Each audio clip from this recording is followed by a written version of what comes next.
Hello, this is Watch All About with another watch review, and in this review we are looking at the Aevig Huldra. Now this is currently in pre-orders, due to be released in November 2019. So when it was first launched, it had a goal of €35,000 and that was demolished within just 1 hour. So this watch is definitely happening. The price, the RRP is €650 or £600 RRP. Pre-orders, however, started from €399 or about £370, and they've gradually gone up and up with the more pre-orders that have been received. So the great thing about what Aevig are doing here is that they're doing the pre-orders themselves, so they're doing it all through their own website. I much prefer that way rather than using Kickstarter or Indiegogo, because we see so many watch manufacturers use those platforms, and in some instances at the moment, those platforms are working against some watch manufacturers because there's so much rubbish on there. However, Aevig doing it a really nice, genuine way and sorting it all by themselves, which is cool. So this option is the teal. This option is the black and blue. It also comes in other colors such as green, blue and orange as well. And as you can see, it's just a really cool vintage retro inspired diver. And they say it's reminiscent of the 60s and 70s, and I will certainly agree with that. So it comes in an option of having a no date window and also a date window, as well as the color schemes as well. So you do get a wide variety of options. And in my eyes, I think it's really well designed and it looks great. It feels good as well. So yeah, we'll go through it in a little bit of closer detail. First of all, let's discuss the specs. So if I just pop it on. So we have a 42mm diameter, a height of 12.5mm, and a lug-to-lug length of 46mm. Now, it's quite a compact lug-to-lug length. It certainly is a vintage kind of cushion style case, which I think works really nicely. Very comfortable on the wrist as well. So I've got a slightly over 7-inch wrist, nearly a 7.25-inch wrist. And for me, the 42mm diameter is really, really good. It fits so nicely on my wrist. It looks great as well. And like I mentioned before, the dumpy lugs help it to, it hasn't got a very long lug-to-lug length, and I think that works in its favor as well. The movement is a Miyota 9015 as well, which is really, really good to have. Obviously that comes with a lot of decent specs as well. Hand winding, hacking seconds hand, automatic winding, 28.8 thousand ticks per second as well. Now yes, these are pre-production models and I'm pretty sure there's been no real effort to regulate them. However, I did test them anyway. And interestingly, the black blue one, this version is coming in at plus 2.4 seconds a day, which is pretty cool. Teal version was coming in at plus 14.9 seconds a day, so we can see a little bit of variation there. However, I'm sure on the production models that do go out, we'll get a pretty decent amount of accuracy there. 20 atmospheres or 200 meters water resistance, so it is a real proper dive watch. Don't be afraid to go swimming with it, which is great. Lug width is 22mm. Now, interestingly, it actually reduced. Usually you see just a 2mm reduction at the buckle. However, this nips down to 18mm, which is 2mm more than normal. Obviously, that is a very vintage, slightly older way of doing things, reminiscent, of the 60s and 70s when the buckles used to tuck in a lot more. So this mimics that, which is good. You get a 2-year warranty as well. Yeah, that's all of the specs to discuss. So we might as well talk about it in closer detail, aspect by aspect. Starting off with the case then. So one of the primary specs is the really nice bezel insert. It's made of a clear enamel which sort of mimics that vintage Bakelite feel, and I think it just works so nicely on both of them. This is obviously the black and this is the teal version. Personally, I think the teal version looks a little bit nicer. I think that just the blue works a little bit nicer in my eyes, personally. That's just obviously a visual thing and completely my opinion. The bezel movement, really decent, thick, deep, satisfying clips. Very, very, well, pretty much zero play in it as well, which is always a very good thing. You can see there, I'm physically trying to move that and it is solid as a rock on both of them. So that is a really good positive for the bezel. 120 clicks as well, very nice, accurate alignment on that as well. Having a look at the grip, very nice, simple grip, but easy to use as well. So I mentioned it was a cushion case, you know, nothing too extravagant about the shape itself. It is as it is, but it's nice that we've got a polished side, brushed top as well, and fully brushed case back, but we'll look at the case back in a second. We've got drill through lugs as well, which is good, so it makes life changing straps nice and easy.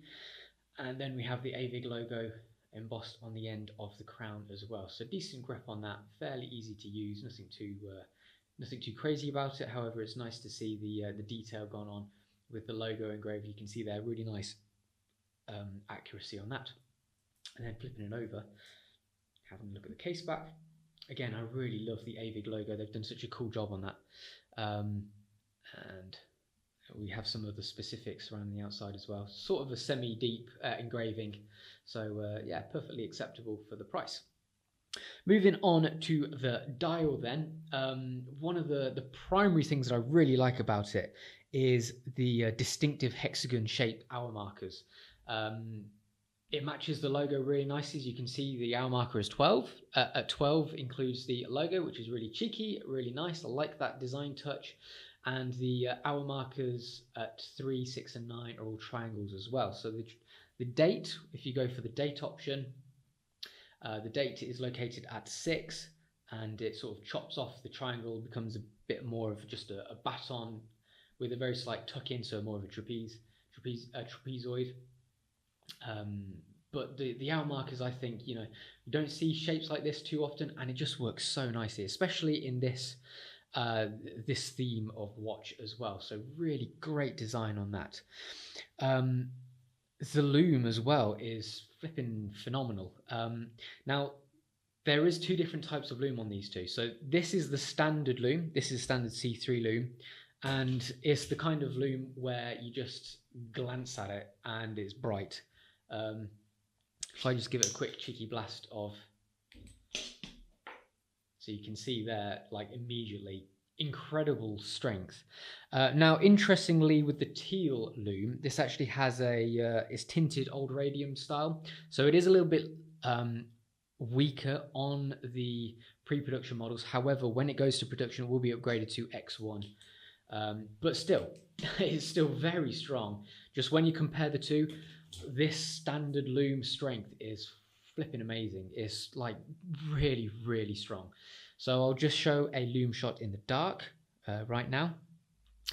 So yeah, really, really nice to see that level of quality in the loom, because, you know, for slightly cheaper watches, the loom is always the first thing to be left behind. So that's good. The hands as well, I really love the shape of the hands. A little bit unique. The hour hand is very thick, very wide, with this sort of divider down the center. Really nice design. And the minute hand, very similar in design, but it just works so well. And then the second hand, we have that cheeky little sort of like square sat near the end. Just really good, different design, and I really like the font used on the watch as well. So the font used for Huldra, this automatic in 20 atmospheres at the bottom as well. It's just really, really well done. Moving on to the bracelet then. So it's a Jubilee bracelet. As I mentioned before, 22mm going down to 18mm. The buckle is pretty interesting as well. So the buckle's quite fat, as you can see, and it's a little bit fatter than the actual links themselves. So you see we have this end link here, which is sort of going up, a bit fatter. It's cool that it's got a quick clasp extension, which is really easy to use. So you literally just pull these down and away it goes. So you pull those 2 buttons either side, as you can see, and that will clip into any of those 5 options there. That's a nice touch. And the design of the buckle is pretty good as well. Let me show you this one because it's a little bit neater. Obviously, keep in mind these are pre-production, so they aren't going to be perfect. It has been handed around quite a bit. but this one's a little bit better quality in terms of finishing. Have Aevig at the bottom there, and the logo very nice and deeply engraved on the central section there. All right, so let's get the macro lens on and look at these bad boys in closer detail. Okay then, starting with the dial. As you can see, we have, if I get it in focus, have a cool font there. The font used on the 20 ATM, really love that font. Moving up to the top section, we have Aevig Huldra as well. Just really nice crisp print work.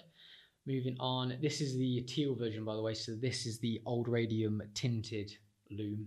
You can see it has that vintagey, orangey kind of hue to it.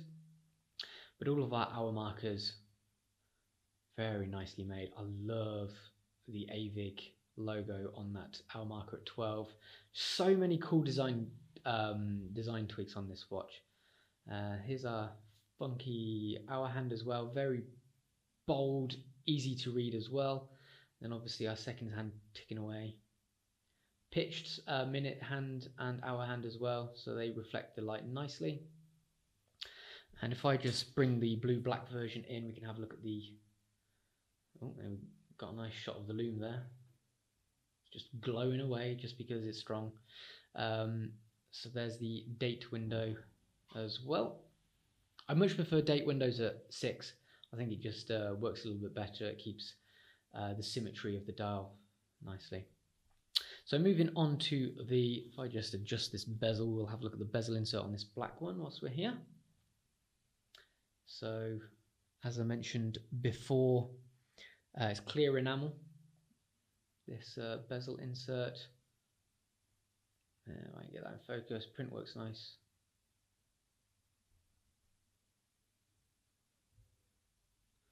And then we're looking at this. Decent grip as well, easy to use. And then we have our main case, so brush top, polished sides, cheeky little drilled through lugs as well. Moving over to the other side to have a look at our crown. Have the Aevig logo nice and deeply engraved on that. And again, decent grip on that as well. Flipping it over, we've got our case back. We'll just get the other one. Gives me a little bit more space because it's a longer bracelet. And here's our Aevig logo. Again, pretty nice depth to it, and then some details surrounding the outside as well. And then finally, our bracelet. So 5 rows of links, all brushed, which is a sensible choice because it will last a little bit longer in terms of holding off scratches. We have polished sides as well, so that brings in a little bit of reflection, a little bit of bling to keep the eyes interested. And moving on to the buckle itself. There's the Aevig logo, nice and deeply engraved on it, and Aevig on the bottom section there. If I just open it up, you'll see here's the base of the diver's extension. Then open it up even more, see the underside. It's pretty. Nice. Flip the watch around. Some of the grip there. Nice way of doing a diver's extension. Nice and different, which is the case with a lot of this watch, but in a very good way. Okay. So there is a lot of amazing stuff going for the Aevig Huldra. I love the design. I think it's absolutely fantastic that we've got something a little bit different. Yes, vintage retro inspired watches are making a significant comeback at the moment, but this one, the Huldra, just works that on a different level. Just really love the little design tweaks, like the hexagon hour markers. They just catch the eye so well. Using the logo in the hour marker at 12 as well, fantastic choice. Really love the design of the hands as well. Color wise, this teal one is absolutely beautiful to me, especially with the radium color loom as well. It just ticks all the right boxes, and the shape of the case, nice choice as well, with the with the cushion shape. Yes, it's not going to be for everyone. Yes, we know that's going to be the case, you know, for every watch. But if you are into your vintage watches, then this is such a great one to consider. Jubilee bracelet is a is a plus or a minus for many. I personally don't like them too much. I think they're a little bit too how can I say this politely? A little bit old-fashioned for my personal choice. However, I think even on a leather strap, it will look flipping fantastic. So excellent design. Obviously, the build quality is spot on as well. I mean, these have been knocked around. They've been doing the rounds. Loads of people have been handling these, and they've been shipped from hither to thither, and they're still holding up really, really remarkably well. As you can see, you know, there's a few scratches, as you would imagine, on the case and on the buckle. But apart from that, you know, flawless more or less. So I really love these watches, especially at the pre-order prices. Absolutely fantastic. You know, the Miyota 9015 movement is a great movement as well. So from €399, the pre-order prices, RRP 650 euros or £600 might be a little bit high for some. However, I have no doubt at all that this is going to be successful moving forward. So thanks to Aevig for sending me these. They will be sent on to the next reviewer, no doubt. Thanks for sharing my thoughts on these watches, guys. So don't forget to like, comment, and also subscribe as well, please. And I look forward to hearing from you. So take it easy, and I'll see you next time.